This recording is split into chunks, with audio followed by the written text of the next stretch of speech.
Чим Польща відрізняється від Білорусі? Якщо вони ігнорують той факт, що через їхню територію пролітає російська ворожа ракета, яка потім б'є по мирним українським містам. Поляки повідомили, що вони у зв'язку з ракетною небезпекою в Україні підняли свої винищувачі F-16 для нібито запобігання зазіхання на територію Польщі. І ракета була у їхньому повітряному просторі. Іде адекватна реакція. Може, вони ще і війська російські пропустять через свою територію. Мовляв, вони ж не на Польщу націлені, а прямують в Україну. Тому, щоб не втручатись і не викликати ще більшу ескалацію, краще їх не чіпати. Така в них логіка. Шановні поляки, ви таким чином тільки сприяєте ще більшій агресії і ескалації. А якщо наступного разу маршрут ракети буде через Варшаву, до прикладу, ви також будете уважно спостерігати і нічого не робити?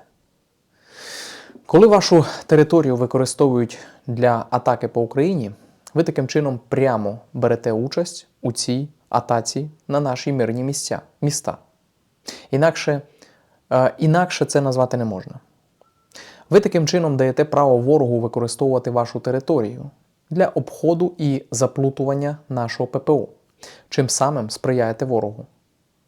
Ця сама ракета, яку ви сьогодні пропустили, покурсувала далі на Стрий, на Львівщину. Краще наступного разу беріть приклад із турків, які у 2015 році збили російський Су-24 літак, коли той зайшов на їх територію. Вони не зволікали. І їх навіть не зупинило той факт, що на борту були пілоти, тобто реальні люди, а не кусок металу, як ота ракета, яка спокійно собі літала у вашому повітряному просторі. А тим часом у ворога було також гучно цієї ночі. На аеродромі Бельбек, що в Севастополі, у зв'язку із прильотами мінус 3 ворожі літаки, мінус командний пункт та 34 ворожі військові, ну і ще 40 поранених. Крім того, уражено 2 великі десантні кораблі – Ямал і Азов. Тобто ворожий флот потрошку мінусується нашими військовими. І з такими темпами у них скоро залишаться тільки шлюпки, щоб тікати на них у Сочі із наших морів. Але в такому разі їх і так наздоженуть наші далекобійні дрони. Тож їм аж ніяк не втекти і не сховатись від відповідальності. І, до речі, 2 кораблі – це ще не всі здобутки за цей вечір, адже також було уражено центр зв'язку та деякі інші інфраструктурні об'єкти Чорноморського флоту Росії у тимчасово окупованому Криму. Працювали Storm Shadow. Крім цього, повідомляється також про удари по нафтобазам ворога цієї ночі. На цей раз ціллю стала нафтобаза біля Сімферополя.